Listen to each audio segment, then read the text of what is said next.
Voilà donc je suis avec cet homme. On continue notre vie. Je suis prête à tout pour lui.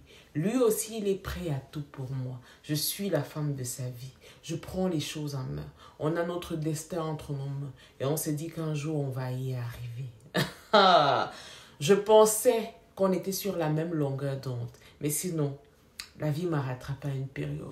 Me voilà dans ma relation. On est en train de chercher un enfant. Je découvre que j'ai des ovaires polykystiques. Dans ma tête, je me dis, purée, est-ce que je pourrais faire un enfant? Mais comme Dieu fait grâce, on me donne le contact de quelqu'un, quelque part à Douala, qui s'occupe de ce genre de problème. Et réussit à me traiter. Un mois plus tard, me voilà, je suis enceinte. Je suis tellement contente, je suis tellement fière. Parce que je me dis que cet enfant, vraiment, c'est le coup de grâce. Ha! En tout cas, une chose est sûre, c'est que c'est ce que je pensais. Parce qu'une bonne nouvelle ne vient jamais seule. Je commence à observer l'homme avec qui je suis. Et voilà qu'arrive le moment de son anniversaire. Je tiens à préciser que notre relation était devenue très bizarre. Je ne vais pas dire caduque, mais très bizarre. Il y avait beaucoup de tension entre nous. Je trouvais que les choses n'allaient vraiment pas.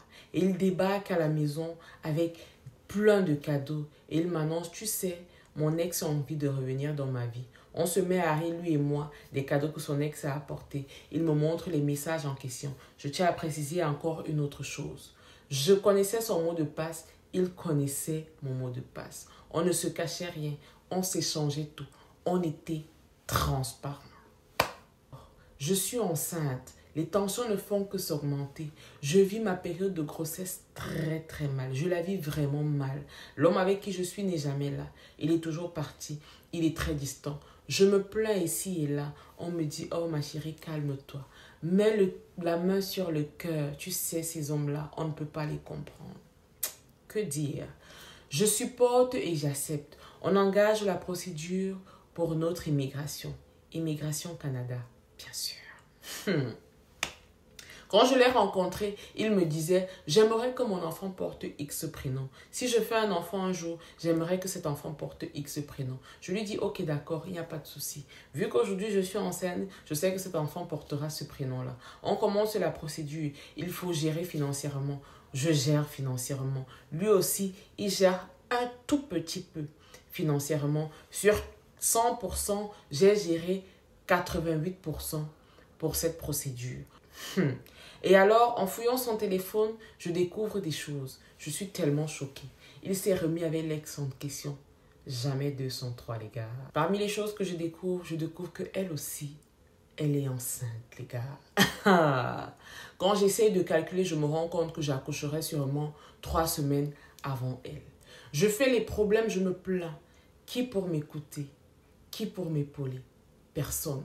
Quand je lui fais les problèmes par rapport à son téléphone, il me dit, arrête de fouiller dans ma vie. Tu es trop dans ma vie, je n'aime pas ça. Et oui, on est trop dans vos vies et vous n'aimez pas ça. Pourquoi vous nous mettez alors dans vos vies? Question, je ne sais pas quoi dire. Je suis tellement malheureuse et tellement triste. Je me demande pourquoi tout ça. Pourquoi je dois vivre tout ça? Et voilà que son cousin qui est en train de suivre notre procédure me fait comprendre qu'il faut que lui et moi on se marie pour que notre procédure avance encore plus vite.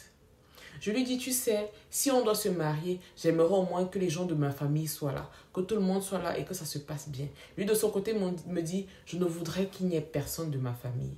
Je lui dis, mais comment ça? Comment tu vas te marier, personne ne sera au courant? Il me dit, ce n'est pas leur problème. Ça me regarde moi. Je lui dis, honnêtement, je voudrais quand même une fête qui ressemble à quelque chose. Il me dit, tu sais, le plus important pour nous, c'est d'aller au Canada. Quand on va revenir du Canada, après quelques années, on pourra faire une grande fête et on fera un rappel de tout ça. Homme qui est malhonnête quand tu vois, tu sais. On peut être malhonnête comme ça. Bref, on est en train de faire notre procédure. Et voilà que j'accouche. Moi qui pensais que l'accouchement allait me rapprocher encore plus de lui. Eh ben non. Que nini, rien de tout ça. Ma mère était là pour m'épauler et pour me soutenir.